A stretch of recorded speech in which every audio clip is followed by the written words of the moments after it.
Features in Earthworks 2.4 is we now support soil compactors. So we support just a single drum compactor and just a single GNSS cab mount configuration. And we only support the Trimble aftermarket products. So that's your standard EC520 and then a TD510 or a TD520. And then you can do an optional CM310 to measure any vibe or amplitude stuff. So as part of this video, I just want to go over some of the features that are available to the cab and for the operator. And then the second half of the video, how we sync that mapping data back to WorksOS and how to get that set up and going. So come along, let's take a look. All right, gang, we're on the machine. I'm at my main dashboard where I have my tiles. This is just the normal operator view. I want to spend the next couple minutes just talking about what the operator sees with compaction mapping, some of the new featured sets, and then at the end I'll show you how to set it up to sync things back to WorksOS or Beta. Right off the bat, it will be a single core license for the compactor, which allows you to just do basic mapping, pass count mapping, that type of thing, and then there's the 3D license code, which will be an upgrade. You can run a 3D design. If you already have the generic all machine 3D license, that will work for the compactor machine as well. So first thing I want to do is we'll get into job setup. We'll walk through this real quick. Project you're familiar with, mode you're familiar with, but you will see this new compaction mapping mode on a compactor, so we'll select that. So that's just basic mapping, so there will be no 3D design with this, what I'm showing you. This new field will be measured data. I would think of this as a bucket of data that you want to map or measure. I think that use case scenario would be, when you change material, you change lifts, say you're going from subgrade to finished grade, come in here and make a new measured data set. You could do this on a weekly basis, a daily basis. You could have a whole list of different measured data sets in here. And this list, if I select one, can retroactively load an old map and the operator can view it there. I will go ahead and just use test 7. I don't think I've done any work on that one yet, so I'll hit done and it'll load 7. And then with mapping, you can load additional line work if you got boundary lines or something you want to stay within. I'm going to leave that blank for now. And I'll go ahead and hit apply. Okay, so now we'll go ahead and hit the start button here. And the first thing you notice at the top in the middle is what measured data set that you're on. So we are on that test 7. Just a reminder, I think you can just touch and hold and you get right back into that menu if you want to do it from the working screen. Another thing maybe looks a little different is there is a new view in the layout. So if I press and hold here and get in the context menu, you'll see this mapping or this map icon, and then there'll be a drop down for all your different mapping options. So I'm just going to do pass count, so I'm going to leave that at passes. Now this Dynapack that I'm on today does not have a CM310. If it had a CM310, you would see a lot more options in this drop down for CMV percentage, and so on. So we'll leave that there. We'll make that the largest view. Okay, so you'll notice right away I don't have any mapping data because that test 7 was a brand new data set, so I have really no data to map at this point. But I want to run you through a few of the menus first. Another thing I want to show you is just the drum manager. If you're familiar with dozers and stuff, it's the same as kind of the blade manager. I can change my focus, horizontal focus from left to right. The vertical guidance you cannot change, and that will always be set up for center. And then there's just a little sanity check here with your drum width and height, and then I'm on a smooth drum, so my pad height is 0. So everything looks kosher there. I'll go ahead and hit apply. Okay. Another thing we can do is get into compaction mapping, and we can change our target pass count. I'm just going to go ahead and leave it at 4, but this is where you can change it to any value you want. It all depends on what you're rolling. And you'll go ahead and hit apply. Okay, so let's go ahead and try to get some mapping on the screen here. I'm going to take the park brake off. We're going to go ahead and get a little engine noise here, and as you can see, we're starting to map. Obviously, this is our first pass, so that's why you see it yellow there. Okay, and then I'm going to stop. I'm going to go ahead and back up. So now we should be going into some red here. There she goes. Okay, so one thing I also want to show you is you can turn this mapping data off by hitting this little eye, and you don't see it. If I press it again, it comes back. Sometimes this mapping will get a little busy and you want to see some line work or you want to see some points. If that's the case, you just go ahead and shut this off, and it's easy to just toggle right back on. So there you go. One of the things I wanted to show you in here as well is this icon over to the right has the pause button. It's basically your map recorder. I almost think of it like a music recorder. I can hit pause at any time, and it says my mapping is paused. Say I got something in my way and I want to drive around it and I want to pause the mapping, I can go ahead and work the machine around that. And then if I wanted to resume mapping, I would just go ahead and hit play. Now, when you pause the mapping, it doesn't obviously show up here for the operator, but that little section that I just moved while I was paused will get flagged and recorded to the tag file for the back office. So there will be a filter in WorksOS where you can display all mapping, or you can turn the play feature on and filter that data out. Keep backing up here. Try to get to our target pass count.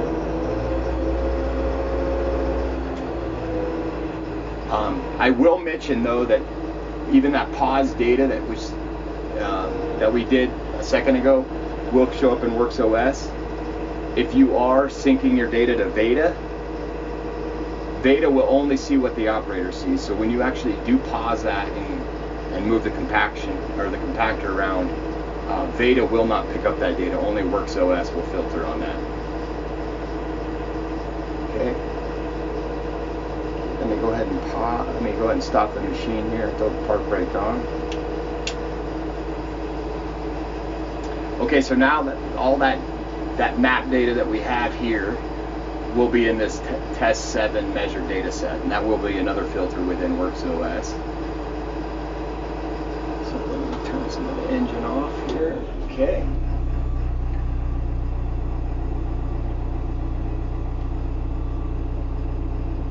So like I mentioned before, if you wanted to see this test 5 previous day's data, I can go ahead and hit done and it'll load it, and you'll see the map looks completely different than what I just did. And then you can easily touch and hold. Go back to test 7. And these are the passes I just made today. So it's an easy way for the operator to kind of bucket and manage their data. Again, if you're syncing to WorksOS, it will all be captured whether you're doing your pause or your play. By default, it'll always just play as you get in here, and it'll be viewable. Okay, so those are kind of just the highlight features of the compaction mapping. I want to show you guys how to set this up to get this map data back into WorksOS or Veda. To do that, we're going to have to get into the technician interface.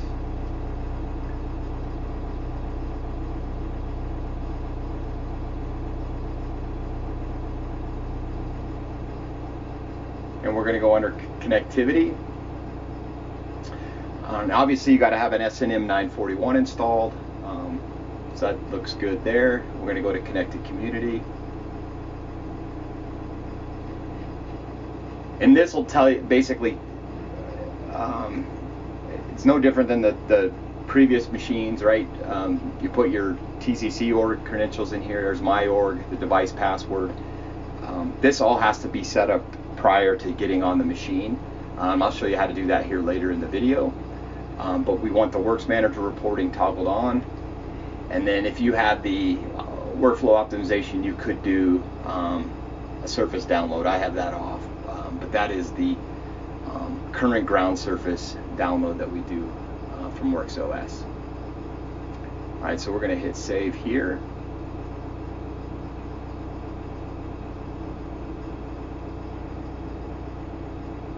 Okay, so for the mapping data, I'm going to back up a second and get back into the operator interface and show you how to get to it here.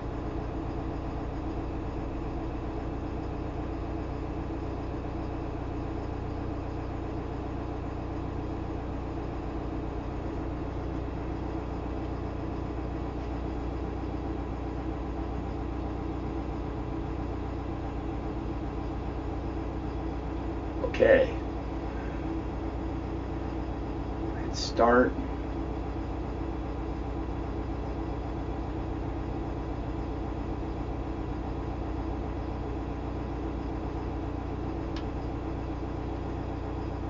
So if you go under compaction mapping and hit the advanced button, it should kick you back. Anytime you hit the advanced button, you'll go into the Tech UI, but I wanted to show you how to access it from the operator interface.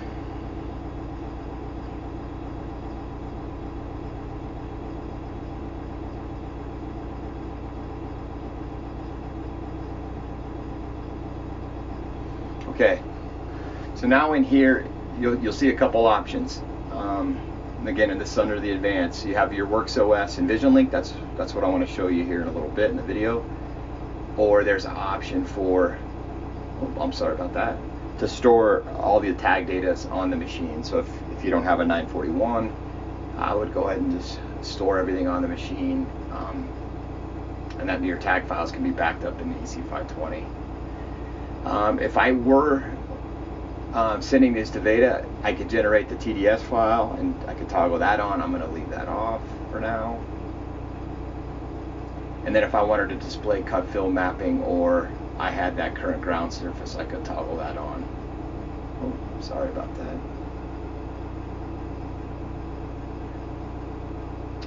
And then it just shows you what your compaction mapping values were set to, but again, this is available to the operator to change his target pass count. It's just giving you a reminder here.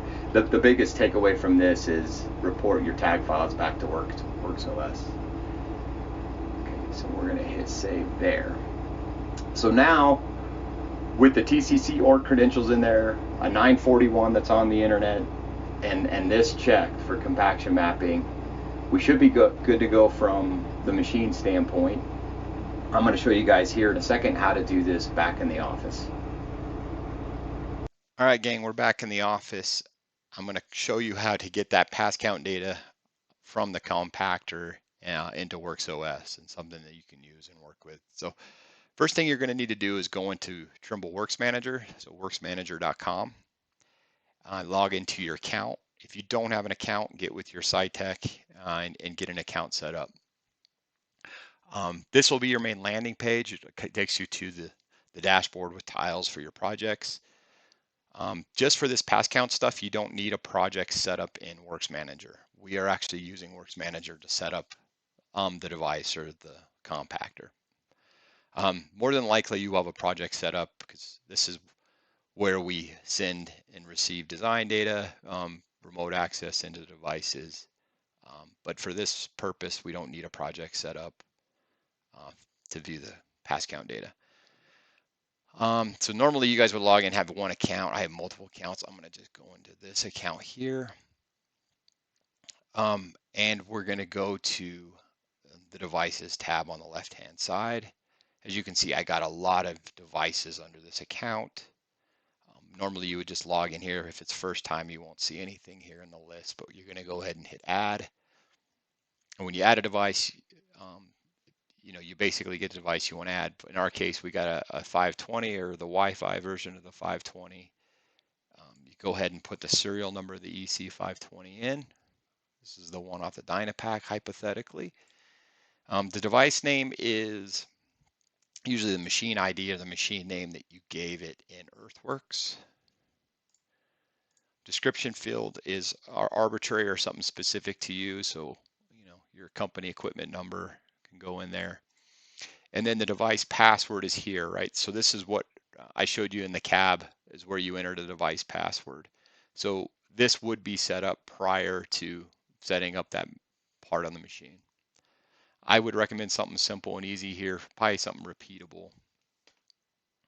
All right, so I'm going to just escape and not save that because I already have that device in the list. But to get the mapping data into WorksOS, this is the one step that you have to do in Works Manager, is basically add the device and then have a working modem on the machine where the device can actually be claimed. That just means we're talking to the device back and forth. So once that's done, we can get into WorksOS. It'll be worksos.trimble.com.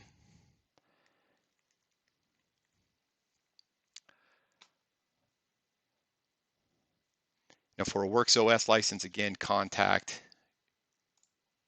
your local site tech. You'll get an email. It brings you in a license manager, and then from license manager, you can manage who has particular license to get in and out of Trimble Earthworks or WorksOS. I'm sorry. So now that we're on the WorksOS login screen, you can see I only have this one project. So I already had this project set up, but the first time you get in here, you will have to create a project. So you will have to have internet connectivity, right, with your SNM 941. And the only thing you need here to set up the project is the calibration file and draw a boundary. So we need to know where you're at. So I already have this set up, but if I were to create a quick project, you give it a project name, and then under config files here, oh my God, it's requiring me to put some in here. Under config files, this is where you'd bring your calibration file in. So we just basically need to know where that device is on the map, so the calibration file and the boundary that we draw help us do that. So that's really all that's involved in creating a project. So once that project is created, it'll create a tile similar to this, which I already have, and then you can basically click and go into the project here. So once you click the project, it takes you to another dashboard. You can set these dashboards up for certain widgets. Depending on what you want to see, you can make these as busy or not busy as possible. I have this set up. It says work completed yesterday, so I was on the cab yesterday. That's why it shows I'm not filming this the same day. But you can see you saw how much I moved the compactor. It wasn't very much. That's why our volumes are low in here. So I wouldn't expect much cut fill values, but this is the widget default, so it doesn't show me very many cut fills. So if you wanted to just filter on our pass count stuff, the easiest way is just to go to map. And then the map gives you a bunch of options, but I can select pass count here from the map. And then we'll give this a second to load.